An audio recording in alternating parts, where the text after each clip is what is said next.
working. Is that working now? Is it better? Can you hear me now? Let's see. I'll give it a second. Yes? No? Maybe so? Okay. I think we're good. I think I just switched the input to my mic. That sometimes gets changed on here. Okay. No sound still? Uh-oh. Still nothing coming through. Okay. Hold on. Hold on. Let's see. It says that I am transmitting. Yes, you can hear me now. Perfect. Okay, great. All right, perfect. So let's get started. Today, we're going to be talking about whistle voice and climactic high notes and mindset. So in my opinion, these are three of some of the most interesting topics when it comes to high notes.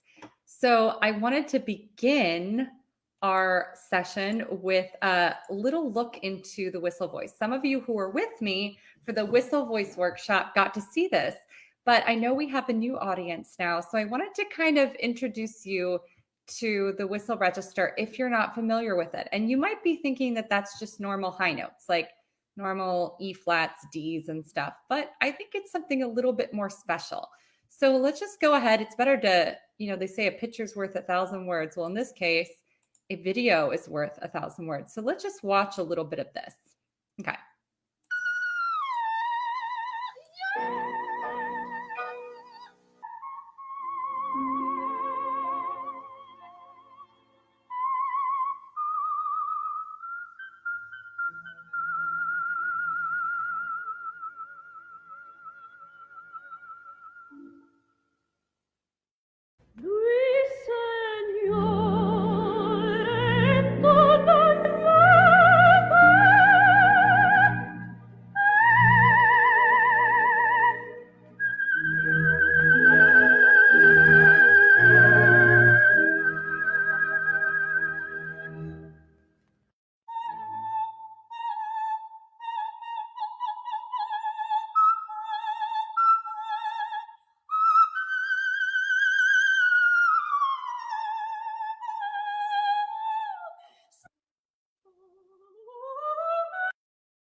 So I want you to tell me what you noticed from listening to that, because here's what I noticed. Yes, of course, voices that perform these kind of extreme whistle registers in public, of course, they are, of the coloratura variety. But that does not mean that this is a register exclusive unto coloratura sopranos. And this is something really important to understand, because I'm going to answer that, Stephanie. What if one has never had whistle tone? Right. So imagine that really what it's about is it's a register. It's a part of everyone's voice. And depending on what type of voice it is and how the voice is balanced, it's either going to be able to be integrated into the full instrument or it's not, but the function of the whistle register can influence the other registers. So, okay, if you're, I'm going to use a better example. So let's just say like a mezzo soprano, right, has a little bit more integration with the chest voice. And so it's a little bit of a smoother kind of holistic integration with the bottom end of the voice. And that's what makes a lower tessitura a little bit easier to sustain than a soprano. Kind of like that with the whistle register.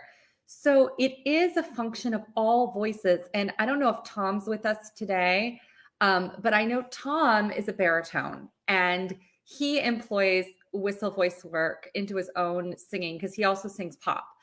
And it is not just a function of coloratura soprano voices. All voices have this registration. I'm not going to give my whole spiel about whistle voice because that's going to be in my technique reboot seminar.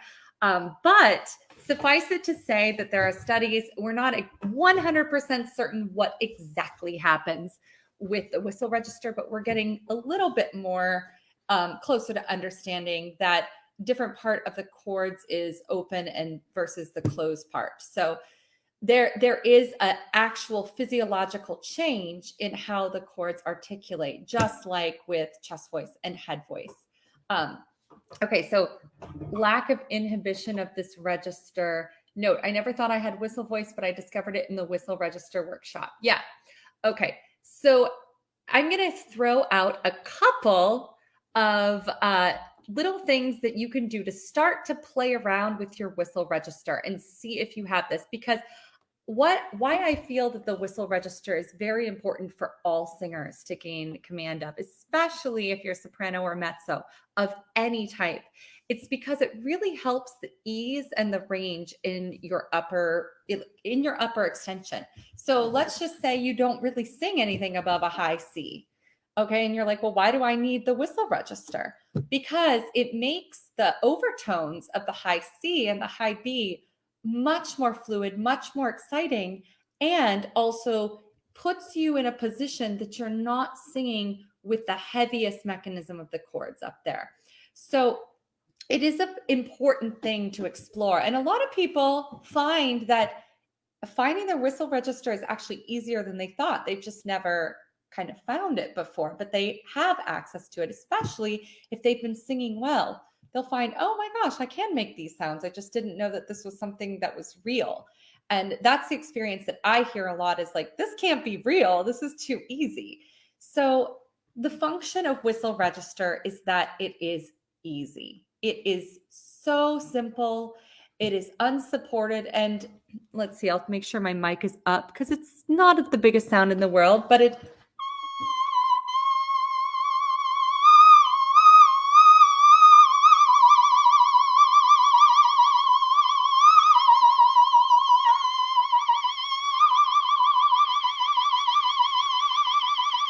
Now, you may think I'm just like showing off, but I'm not. I'm trying to show you how easy that whistle register is, because if that were a fully engaged note, I would be working much harder than I was there. Okay. I could have held that like so much longer. All right. It is so easy. So if you're going into these exercises with a full feeling of support, you're probably not going to get to the whistle function like you want to get, because it's going to put too much breath pressure under the chords, and the chords have to be at their finest and the smallest. So the breath pressure has to be almost nil. And I like to think that, okay, we've got our body here. When I sing in the whistle register, I actually like to think that my diaphragm and my whole support is like right here. So it's really tiny. It's almost like the size, even smaller than a little baby mouse. Like just super, super, super tiny. Okay, so here's some exercises that you can do to find your whistle register. And again, I won't go into the whole spiel, but there was a study done that daily whistle voice practice, particularly in the second passaggio for sopranos and mezzos, helped increase range and increased ease and fluidity and overtone in that second passaggio and above. So it's definitely something that you can incorporate. And whistle register does not necessarily mean super duper high. On a good day, I can reach a B flat above high C in my whistle register. But if I didn't sleep so well, sometimes even a G is hard. But I can take that whistle register pretty low. So I can even start that if I give an F5.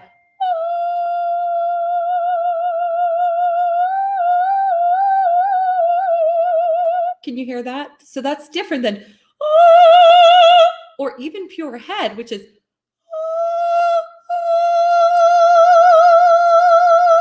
a little bit harder to navigate there. But you can hear that that is very different. So it is it's an interesting function to explore in your own voice. So here's what not to do. Okay, you don't want to grab with the tongue. There's no kind of spreading. There is no muscular engagement in this area. Now, there will be a little bit of sensation in the super inner muscles in the larynx. You might feel those muscles working. And sometimes people describe it like a little bit of a pinch, but it shouldn't feel any pressure. Okay, not at all. The tongue should remain gently arched upwards, like in an NG position, like we've been talking about these last couple of days. If it's grabbing backwards, then you're engaging unnecessary muscles. So just stop and start over again. Okay, the larynx should be in a relaxed position. And you don't support. Absolutely not. I'm going to say it again. You don't support, okay? And you definitely don't contract the abdominal muscles. Let everything remain relaxed, okay? No breath pressure or breath in the sound. Now, some people have found super sonic whistle tones that are like off the piano, and those might have a breath to the average listener. That's a different thing. But if you feel the sensation of coming out, that's not right. Okay, so first things first, let's locate our epiglottis. Does everybody know what their epiglottis is? It's the part that it's like the tissue that folds down over your larynx to protect your throat and your airway when you're swallowing food, okay? And that is a very important piece of tissue.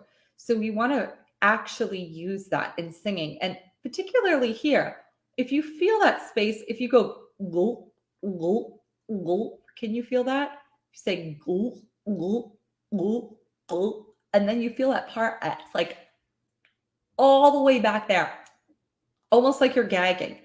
Okay, that is that feeling of the epiglottis. So you can kind of play around, and if you go and kind of like start with that gag feeling, okay? And then I want you to feel that you're like almost pinching in there, like you're going to gag.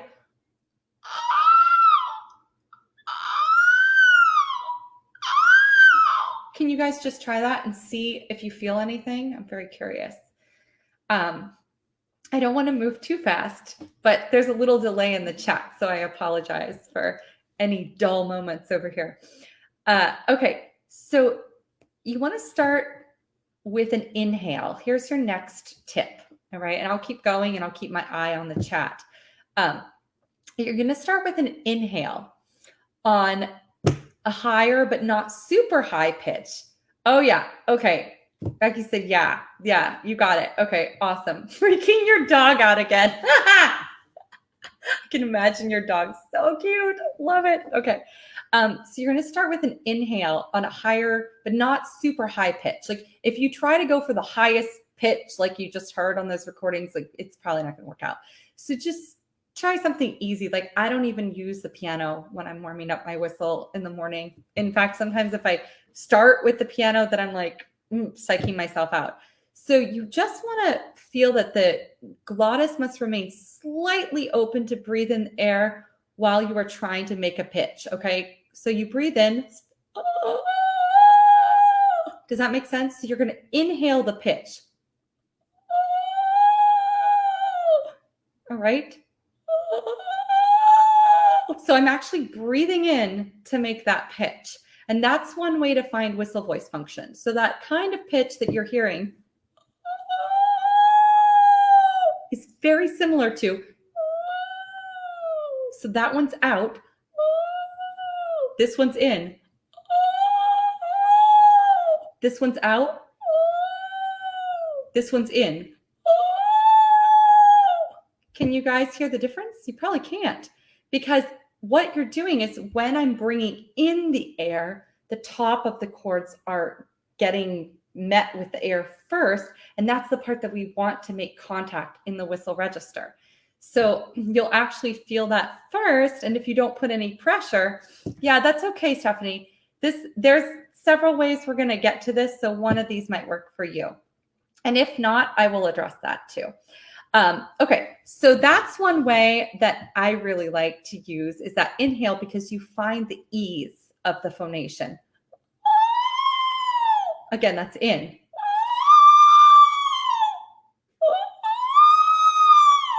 Yes. Okay. So there's one. And Janet, yes, this is for range extension, but the whistle register actually starts a lot lower than people realize. And that's part of the overtone. And that's the great part about this overtone that you cultivate by working on the whistle register, is it really creates an additional bloom to the whole instrument. So yeah. Oh, Janet, you can't see the live comments. You might be people are in different places. That's probably why you're not seeing comments. So if maybe try the high note challenge group and you might see the comments, or on my page. Okay, would this apply to guys as well, the whistle? Yes. So I don't know if you were here when I said, so Tom is in our challenge, and I don't think he's here live with us today, but I know he wouldn't mind me saying, calling him out on this, because he is a big proponent of the whistle register.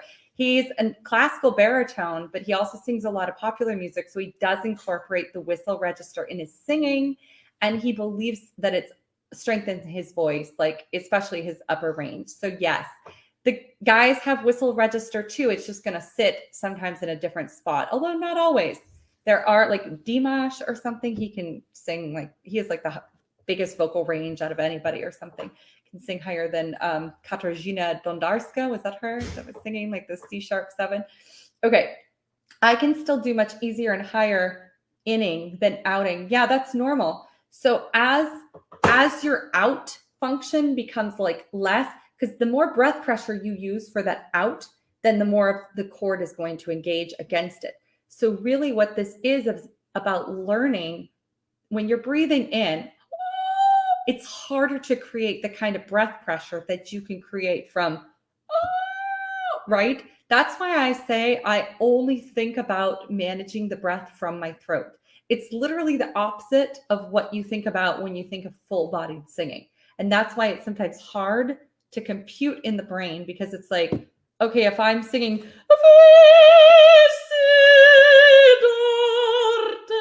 that takes a certain amount of energy, right?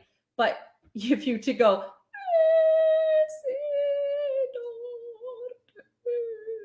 ooh, that was low. I could do it. But, that takes a very different kind of breath pressure. So that's probably why it's still, you can go higher with breathing in than breathing out. So that's all about breath pressure, and you're teaching your body to kind of learn how to do that. Okay, the comment about imagining that you had a tiny diaphragm at your throat, like you said, just is really helpful. Okay, good. Good, I'm glad. I don't remember hearing that image, and it made a difference just now. Good, I'm glad. Yeah, sometimes I also say I'm like choking a little mouse.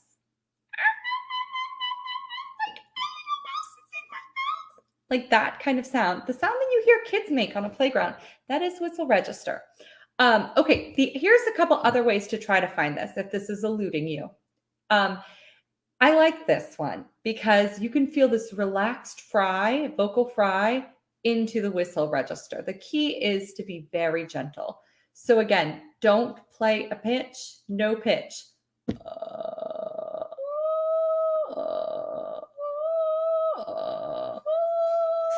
Again, I know that that's not that high, but you can make that higher, but that is still whistle function. And I've been thinking about why this works, because the amount of airflow to make the fry is just very little.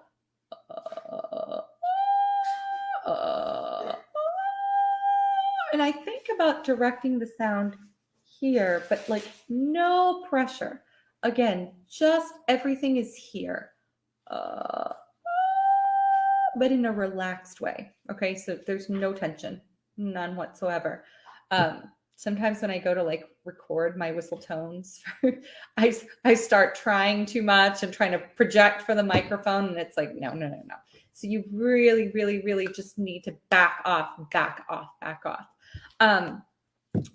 So another way to find this is the coperto U. So it's with the tongue up high in the back, mouth rounded in a pure U, almost no opening with the mouth.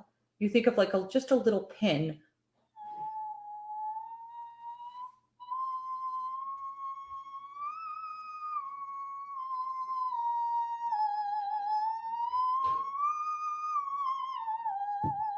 You hear that? Okay. Another way, if your tongue just seems to be pulling and trying to engage, try tongue out vocalization.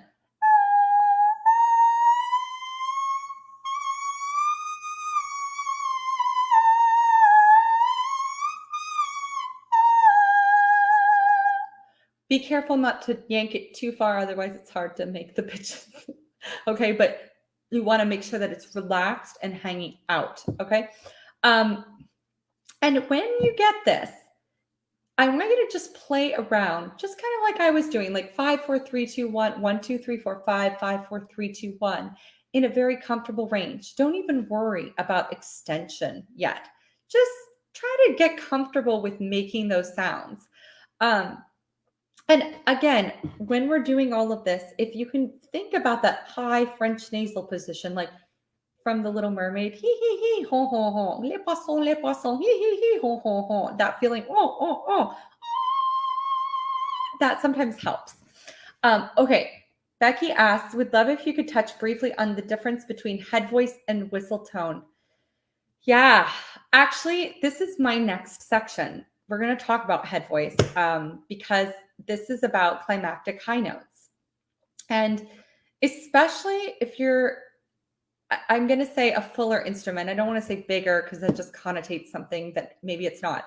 If you're not singing super light repertoire, let's say that, right? Like you're just singing kind of pieces that could be fuller.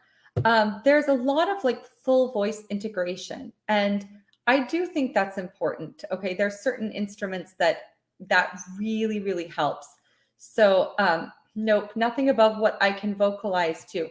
Okay. So Stephanie, I'm curious because as we said, this is not about the note yet that you can reach. This is about the function. Can you get that tiny little function? Do you understand how it's different than, let's see, like if I'm doing,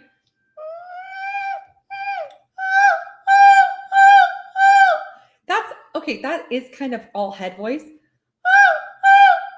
but I'm engaged. So that can go into a full voice sound. That's different than where to get that into a full voice sound, it has to crack because it's a completely different function. Let me know if you understand that, if that's confusing. So they're very different things. If you're feeling anything like normal singing, oh, but you can't get there, that's okay. If you can't get there, and this is where this discussion about head voice is coming, probably there's difficulty in isolating pure head tone because pure head tone is thinning out chords, right? And whistle register is thinned out and like chords. So if your chords are like this, right? Head voice part is vibrating in the front. Whistle register, we think either is like that, okay? Or it's like that. We're not, it's some people, it's been shown to be like that. Some people, it's been shown to be like that. We don't know. There's not enough good samplings of professional singers doing it for them to know exactly. But suffice it to say that it takes much less breath pressure, which means a much finer articulation, okay? So head voice also requires fine articulation. So if you start with the head voice feeling, you can start to approximate that feeling. Yeah, and you guys are not alone at all. A lot of people, this is not like something that you can necessarily get overnight, because it's kind of like untangling a chain, right? There are certain things that have to happen before this point. So if you're having trouble, if you play around for like a week and you still can't get it, then either it's just you don't understand in the body and you're engaging too much, or there's just something registrationally that has to be tweaked, or in how you're using your tongue and these muscles here. So there's a lot of reasons why you can't get it right away, but try it out for a week, have patience with yourself, and just play around. Like, be free to make crazy sounds, even if it's just like, I know one of my clients found it just by like talking in like a Mickey Mouse voice, like,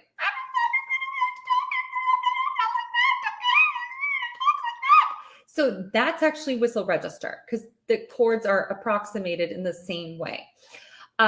Okay, chord demonstration is helpful. Thank you. And breath pressure, that makes sense. Yeah. So with these climactic high notes, it should always be based in the head tone.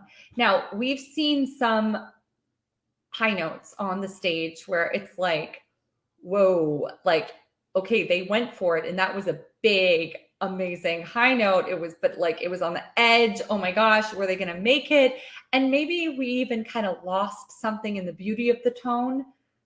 All right, well, that can happen. That's totally normal. It happens on the biggest stages in the world all the time.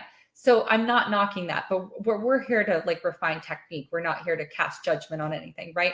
So that is probably not the way you want to start. Do you guys remember the example from the first day or second day when I played Birgit Nielsen's Visidarte?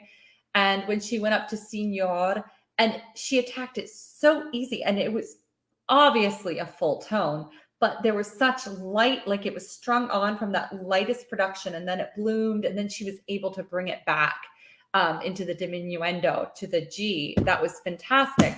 So this is kind of where we want to come with in our minds when we're approaching these climactic big high notes. Oh, good. The fry and the coperto can get me to it on C6, I think. That's fantastic.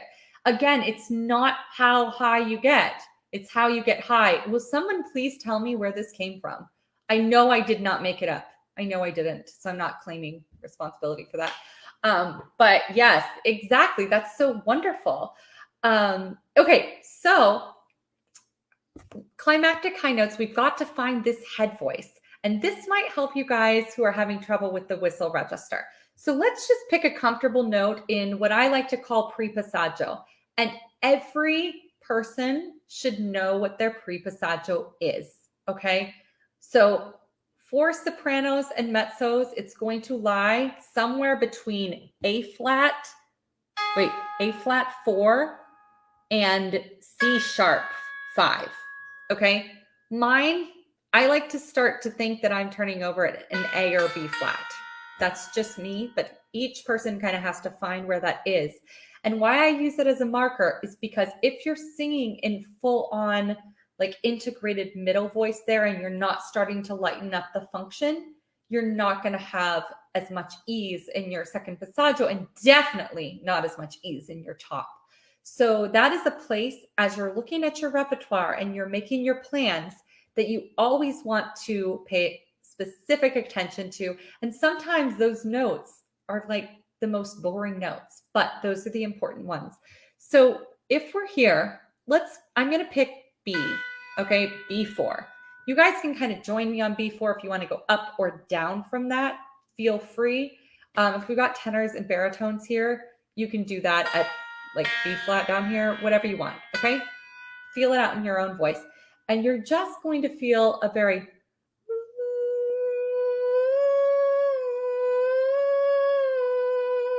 just a gentle hum. And when you're humming, make sure the tongue is not dropped in the mouth. I like to think that the back of my tongue is almost coming out through my sinus cavities. It's not pulling, but it's just releasing upwards.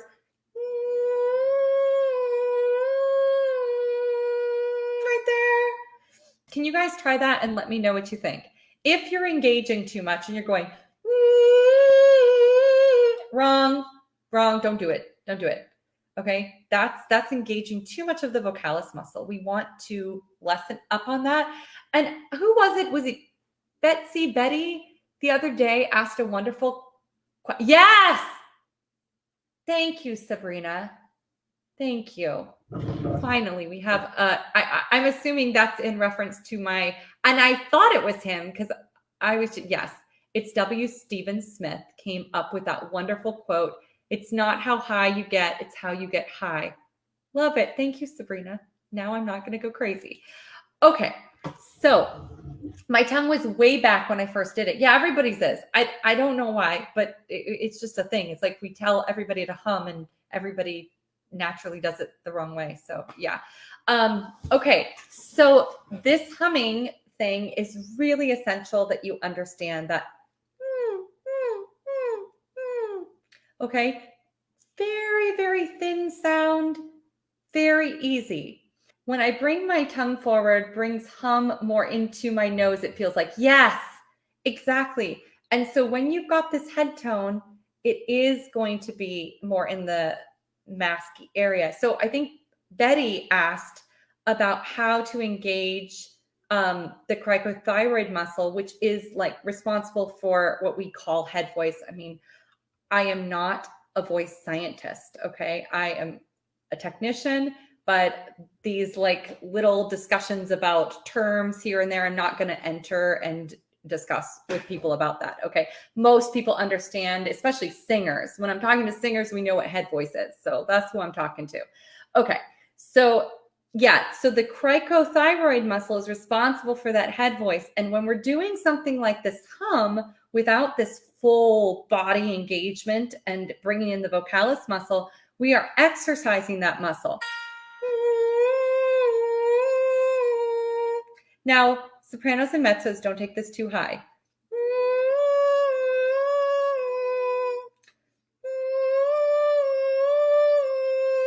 You should feel these sensations up here. Make sure that tongue in the back is not dropping down. And sometimes if you're really having difficulty, this is my little trick. I like to suck the back of my tongue and suck it up. If it's really misbehaving. And as I told you guys before, I have a slight tongue tie. So I found out that's probably why I have that issue. But I also found out that lots of people have tongue ties. I didn't know that. So you learn something new every day. So give that a try and let me know what you feel. So the fullness of the tone in these climactic high notes needs to always be balanced by an appropriate opposition of the head voice or the cricothyroid muscle. So the fuller you get with the chord, the more opposition and the more strength from that muscle. So it's not more chest voice. It can be more chest voice, but then you have to balance it with more head voice. So each muscle group gets stronger and stronger in proportion to each other. So it's always remaining balanced. That's why when we go, don't take this high, like maybe I kind of stop at F. Maybe on a good day, F sharp. Okay, because the way that the face is constructed and most people, some people can take it higher easily, but you don't need to. You just want to find that easy head voice functioning in that second passaggio, starting in that pre-passaggio area and then bridging that area. Because as you go into that second passaggio, if you're not balanced correctly, then you don't get into the high voice with enough head tone. So that's why we're doing this. It's more as a check and not an effort to bring it high as you can go. Yeah, so if you think about what are some elements that can keep more of the ring and overtone in the voice as you get higher. So if you get louder, I didn't play this wonderful. Let me see if I can pull this up really fast because I want you to see something. I actually wanted you to see this yesterday. So let me go ahead and do my Google. This is Mira Freni singing the end of, let's see. I'm going to play this for you guys. Okay. Hold on. Share my screen. Here we go. Okay.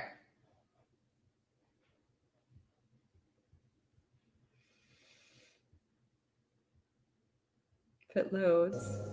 There.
Okay.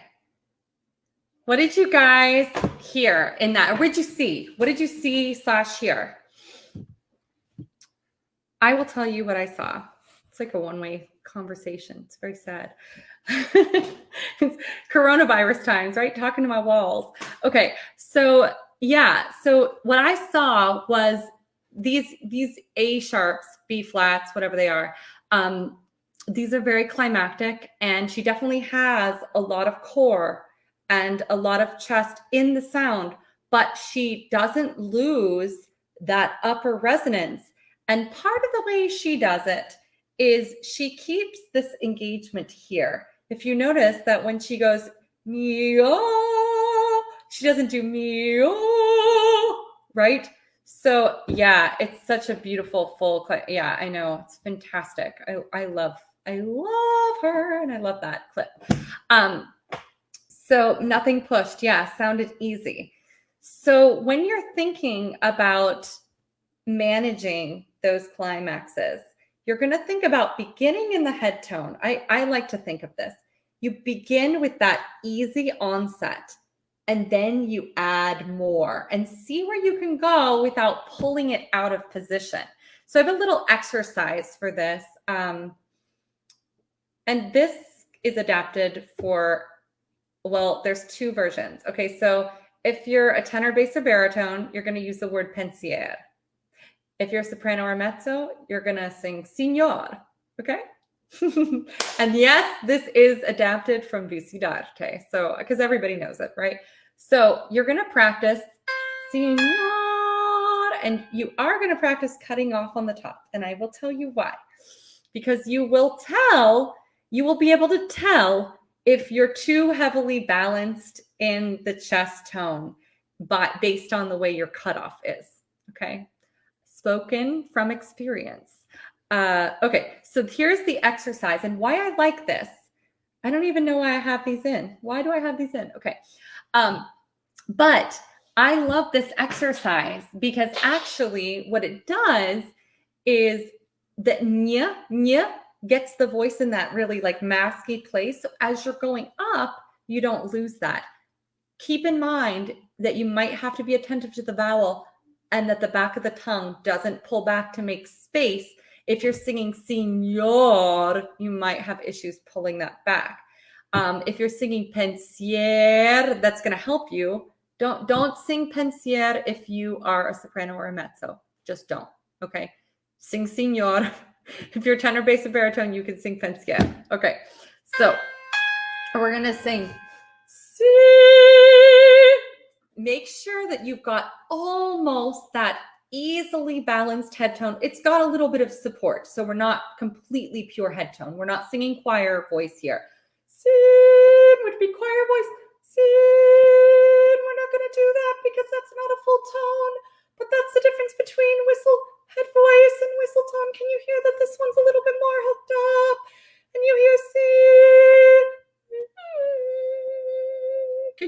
Can you hear the difference on that one between head voice and whistle tone?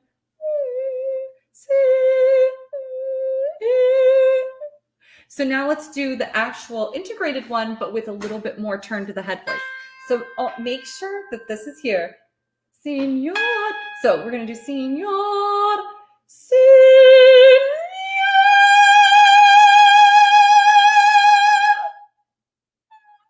Yeah, and you want to cut off towards that. That's always a tricky thing because you got to like mentally time the cutoff with when you stop the breath, but it's a good exercise. And if you hear this, oh, well, that one wasn't so bad. I kind of made that sound at the end. But if you feel that kind of sound, that probably means you were a little too balanced in chest voice.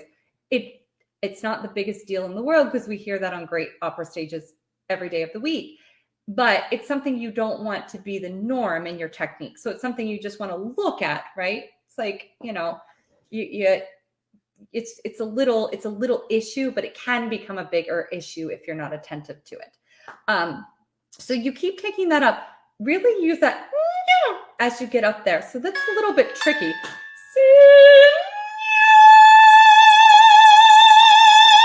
And it's gonna feel really like you are overwhelming the space that you're in because it's just, but it feels very easy here. Okay, let's keep trying that.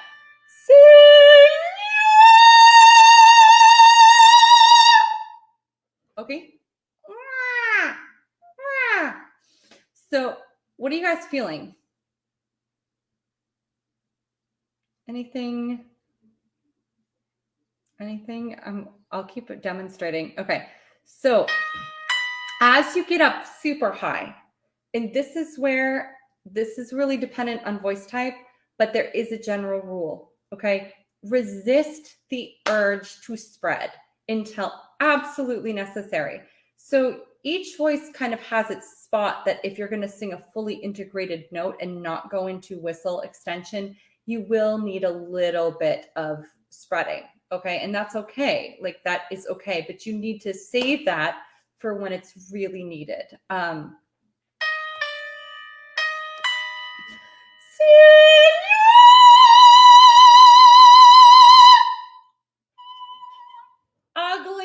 Ugly, right? Get that ugly. Yeah, super sinusy, but easy. Exactly.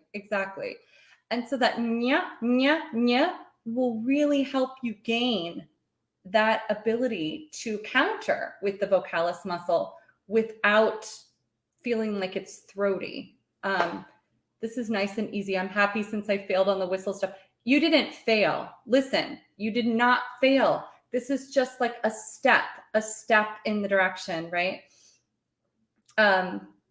Yeah. So everything is kind of like sometimes you've overdeveloped this muscle group, right? So accessing this muscle group is more difficult and vice versa. Everybody's instrument is balanced slightly differently. So you have to come at what you're working on technically from a different place. But again, the key is always balance. I will just share a little personal anecdote with myself. Every single day, I don't know if it's because I'm getting older or what it is, I have to focus on my head voice, or my instrument does not work. Okay, so that is a focus that I use with my individual instrument to get it into balance. But I do know some clients have to work on much more chest voice integration for their instrument to be in balance. So it really is individual. But I will say that if you're having trouble with top notes, like really accessing them, that's usually not enough head tone. Okay. If they're not full enough, that's usually not, enough body under them. But that if you're actually having trouble accessing, there's something wrong in the registration with the head tone. Okay. Yeah, it is a great book.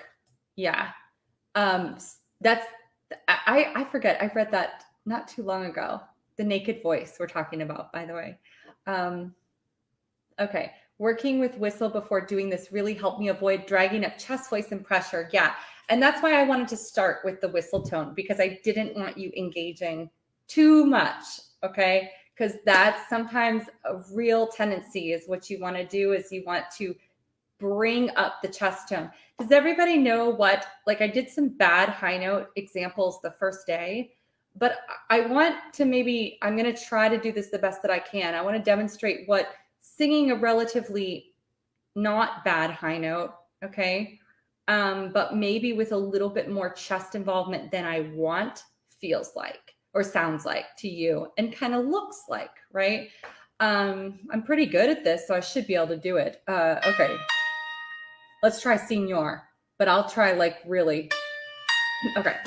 So I want you to watch what happens if I'm not attentive to keeping this head voice registration and I just kind of sing it. Senor!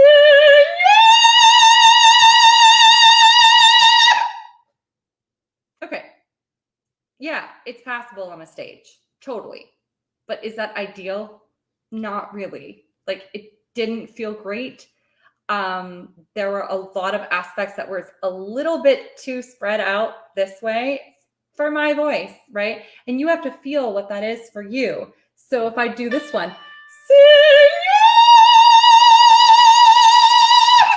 it's not that much different, but there is quite a big difference in the overtone, and there's a difference in the ease.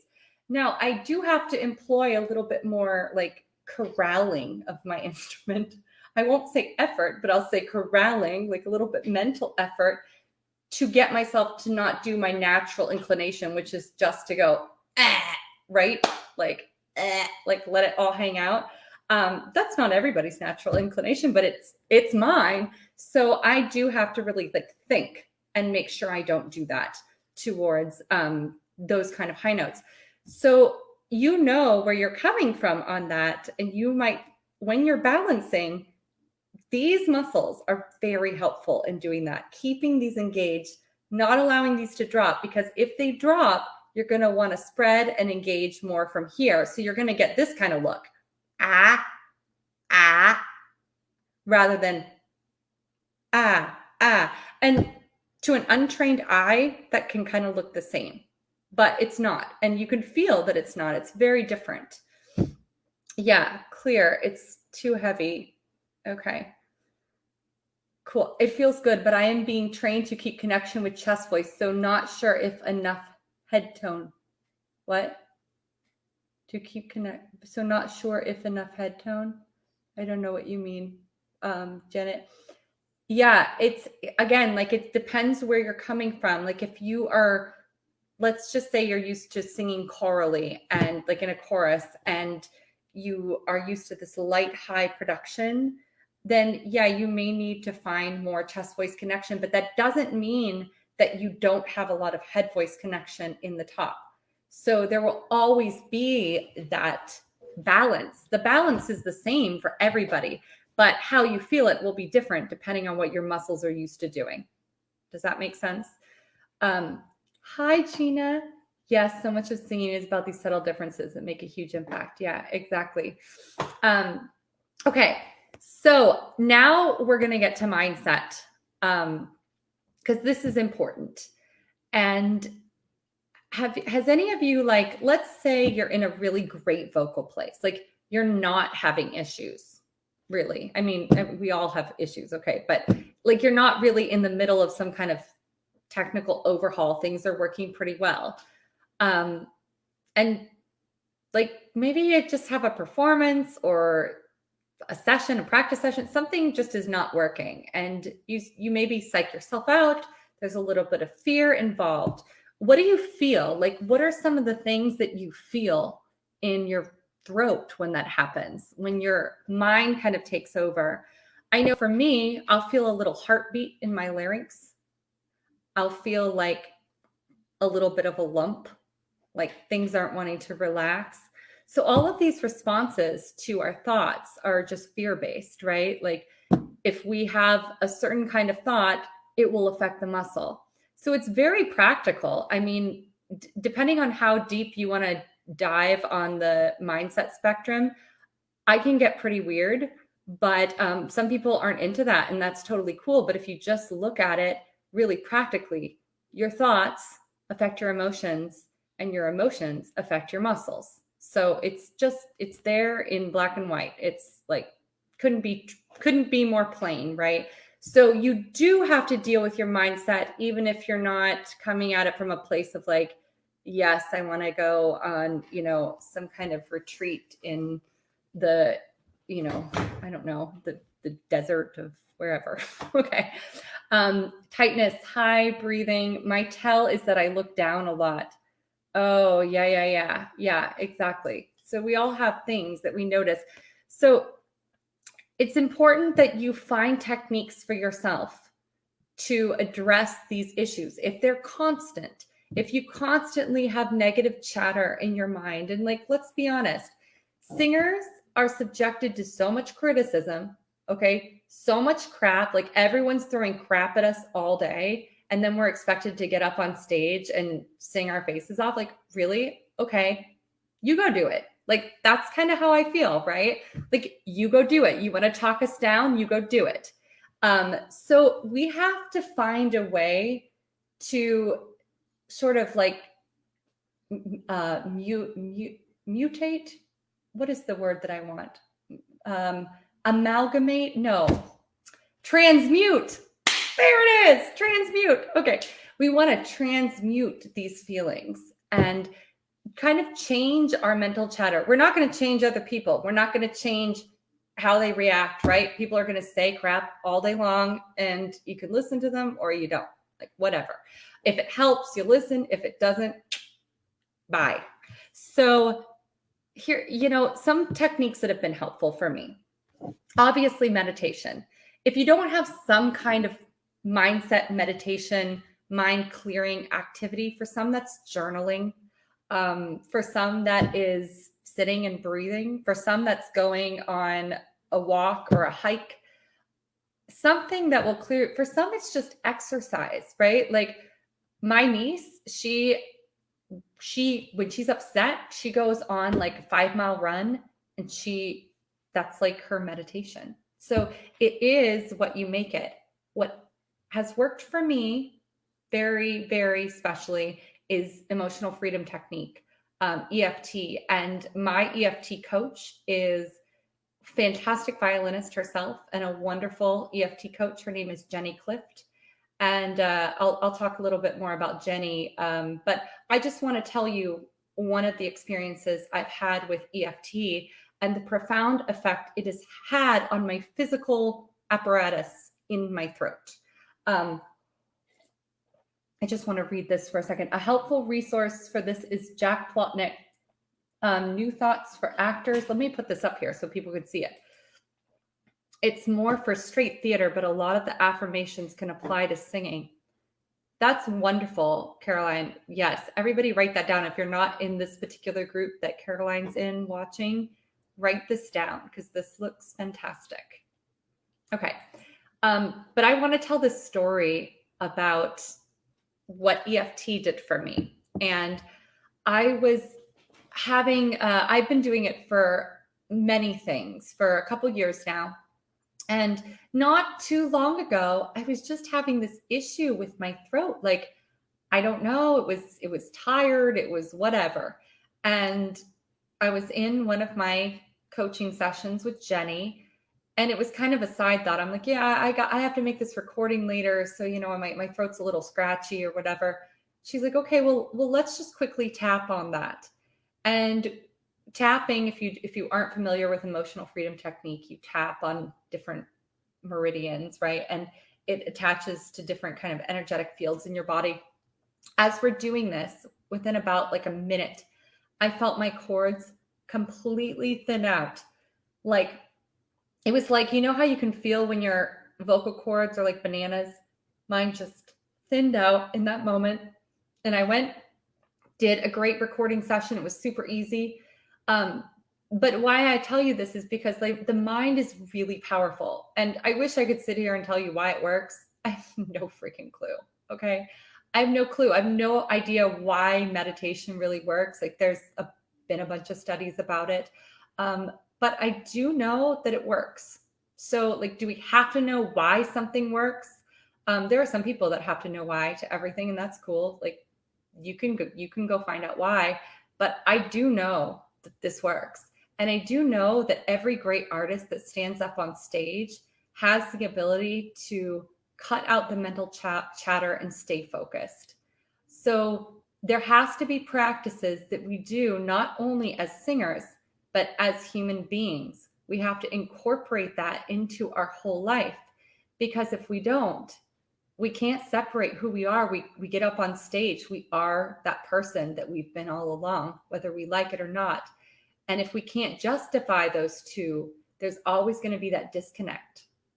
So as you're working, you really, really, really want to make sure you find these practices that work for you. Like I said, I found EFT, and that has been the thing that's been kind of groundbreaking for me. So for each of you, that can be anything, right? There's so many modalities out there. So go on a rabbit hole of adventure into it, because you will discover amazing things about yourself. You really will.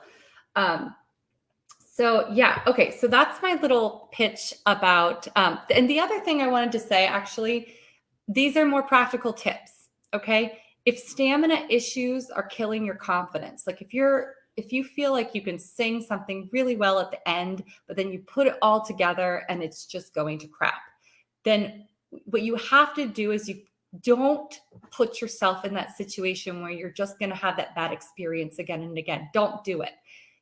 Take a month if you can. Okay, right now we can, right? Take a month, take those baby phrases, like phrase by phrase, and make those perfect. Make sure the registration is just right. Every little nut and bolt in that.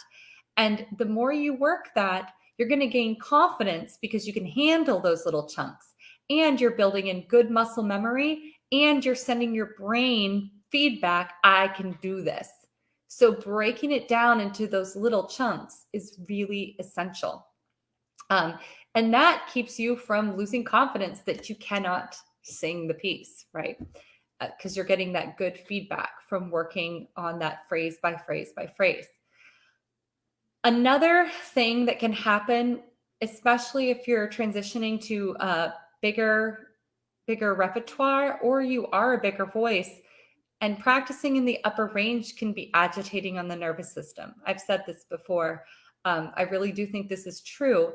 If it's hard for you to access that really squealy resonance because it's just too much for you. And I actually have a little bit of this problem. And I remember as a teenager practicing with the vacuum cleaner on, which is not the worst idea in the world, but you can use a hairdryer.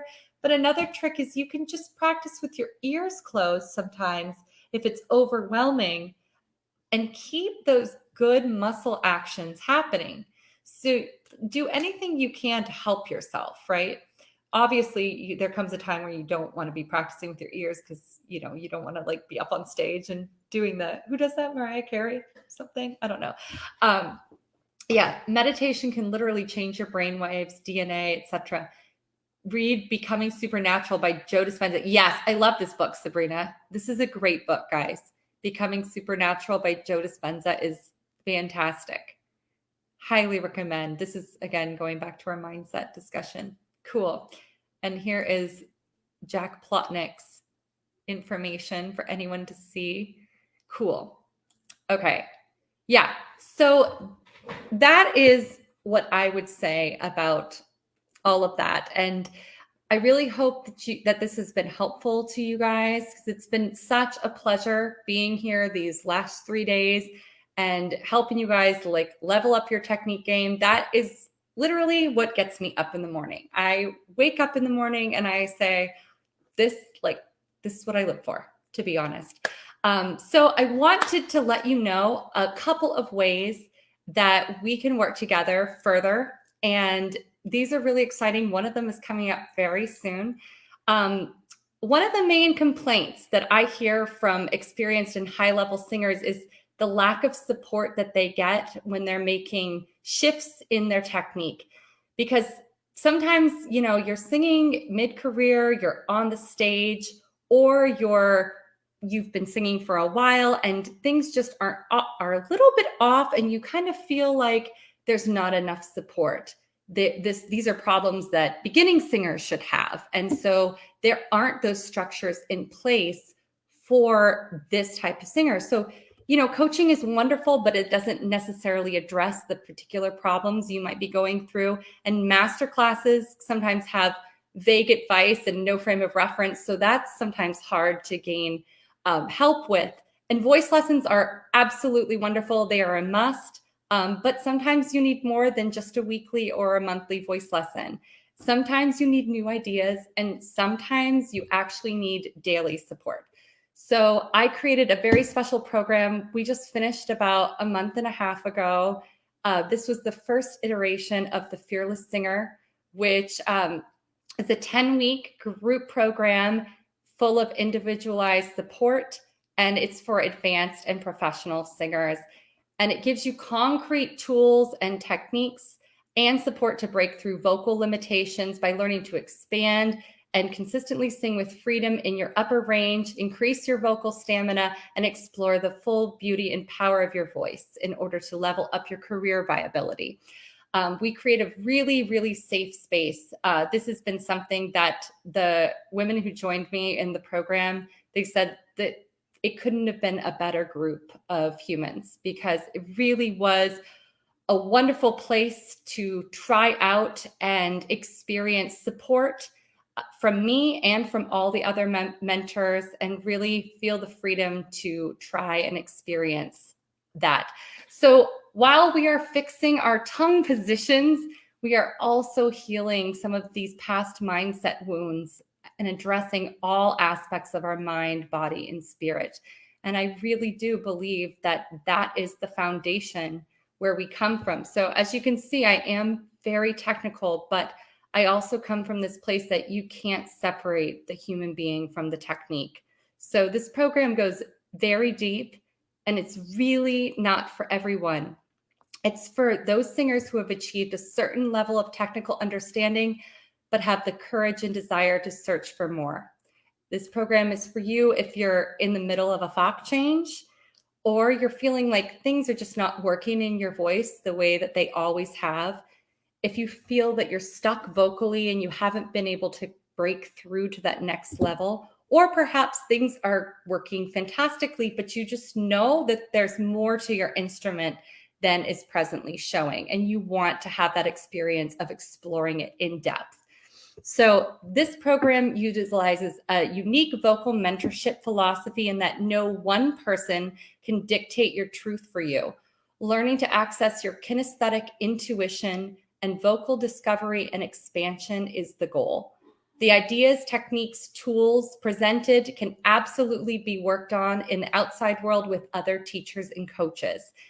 Joining me in mentoring this program are some amazing women: sopranos Alexandra Lucian, Rebecca Davis, Katrina Galka, mezzo-soprano Crystal E. Williams, and EFT coach practitioner Jenny Clift, who is also my personal EFT coach. If this sounds like it is for you, I invite you to book a call with me today, because space is very limited in this program. It's a very small group program. And if you book a call in the next 24 hours and we decide that the program is a good fit for you, then as my gift to you, we will have an extra one-on-one session during the course of the program. So I'm dropping a link to the program page in the chat, and you will be able to read more about the program and schedule a discovery call with me. Again, if you schedule that call within the next 24 hours and you decide to enroll, you will gain an extra private session with me. In addition, I am holding a 2-day deep dive technique reboot seminar on December 5th and 6th. This will be live on Zoom. So this will not be open to the public, and it's going to be an 8-hour intensive, 4 hours each day, Saturday and Sunday. And this seminar is intended for anyone with an interest in vocal technique. It's open to everybody, particularly singers and teachers looking for new ideas, looking for ways to kind of up level their technique. And it will give an in-depth look at some common technical issues. We're going to go deeper on the whistle voice in this seminar, and you're going to understand how to assess your technical skills, tools that you can use now to up level your singing, understand and break down problem areas, learn actual physical drills that will change your sound and the ease of your singing, and again, ways to access your whistle register. And we're going to be spending one-on-one time with that. So this is something very fun. You're also going to gain new ways to utilize the power of the mind and body to overcome vocal limitations. So joining me in this technical segments of this are the mentors from the Fearless Singers. So this will be Alex, Crystal, Katrina, Rebecca, and Jenny. So you will hear from them in a different context than you will hear from them in the Fearless Singer. So it's kind of going to be an interesting combination. And what's so great is this is a nice little taster. So if you are interested in the Fearless Singer, coming to this 2-day technique reboot will kind of give you a little sampling of that. So in addition to the seminar content, you will receive replay access to that for a limited amount of time after the course. And you will also join a private pop-up Facebook group for 2 weeks, and you will receive individualized feedback and support on anything that you need within that group. So again, the seminar is a great way to gain a closer look at how we might work together more deeply. And if you register for the technique reboot and we decide you are a good fit for the Fearless Singer, you will be able to roll your investment in the seminar towards the cost of the program. The investment for the seminar is $147. And if you register in the next 3 days as like a Black Friday special, as my gift to you, I will add a bonus 45-minute private technique session together. So that is, again, $147, and that includes a private technique session today if you enroll in the next, I guess it's 4 days before Friday. I can't count. Yeah, so whatever that is up until Black Friday. So if you decide to enroll in the Fearless Singer before December 5th, you will gain free access to the Technique Reboot seminar. If you're not sure about which program is the best fit, schedule a discovery call with me and we can determine that together. So again, I thank you so much for being here with me today, and I really look forward to being in touch with you all more. If you have any questions, I'm always available. You can send me an email or drop me a direct message, and I want to give you one last assignment. So if you are competing for this free ticket to the technique seminar and private sessions with me, right? And I know you guys have been keeping track of your points. You may have to go back and fill the Google Docs. So this will be open through tomorrow because we do have one more assignment. I want you to post videos and or descriptions of the experiences you had accessing your whistle register and using the senior exercise for the climactic high notes. So you've got a few different modalities that I want you to post and write about in the group. So that will give you points, and I will be announcing the winner tomorrow. So make sure that you get all of your homework in, okay? So everything should be done by tonight, midnight. I mean, here it's like later. So let's just say midnight West Coast time, okay? Whatever that is, midnight West Coast time. And I will be checking that tomorrow and contacting winners of the Technique Reboot Seminar and private sessions with me. Okay, so if any of you have any questions, please. Oh yeah, the dates for the Fearless Singer. Thank you, Kim. The dates are going to be it's starting in January 2021. The exact date is not confirmed yet, but it will. The group tends to meet on Saturdays and or Sundays. So that will be, and again, those are always recorded and available for lifetime replay. So the exact date is not yet decided. I'm still waiting on a couple scheduling issues to figure out whether I'll start the 3rd or the 4th week of January, but it won't be right at the beginning. So yes. How long will the 3-day videos be here in the group? These will be here in the group through the end of the week. Yes. Okay. So things have been working well for me, but I am taking the time to add nuance and tools I didn't think was possible to get. Julia and the other warriors are helping me do that. Fearless singer. Yes, love it. Love it. Okay. So if you're interested, please schedule a call with me because that is really, it's the Fearless Singer is really highly individualized, and it's more than just, click and buy something. It's about us establishing a relationship and seeing if that is a good fit. So if you have any interest whatsoever, book your discovery call today. All right. And I look forward to seeing you all on the interwebs, and have a very happy Thanksgiving if you're over in the States, and a very happy wannabe Thanksgiving if you're over here. Our kitchen is being built on Thursday, so we won't be having a Thanksgiving dinner. But we are thankful that we are going to have a kitchen. So that is something we are very thankful for. All right, it's been a great pleasure, and I look forward to talking to you all later. Bye.